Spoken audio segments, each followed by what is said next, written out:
Hey, what's up guys? I'm Mercy with DiscountLowVoltage.com, and today we're going to take a quick look at some alarm wire.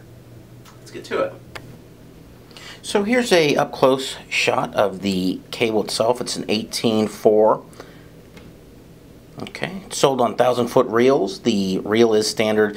The jacket itself, the red jacket, is also standard, and a ripcord is included that helps you pull the jacket off. But this is there is also a riser version available, and this is a non-shielded, but a shielded version is also available.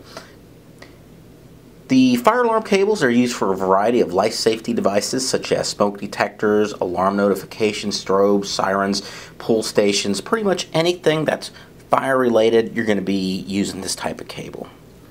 Now if you need UL listings and other kind of information like that, you might want to check out our website for a detailed spec sheet on this cable. We're online at DiscountLowVoltage.com.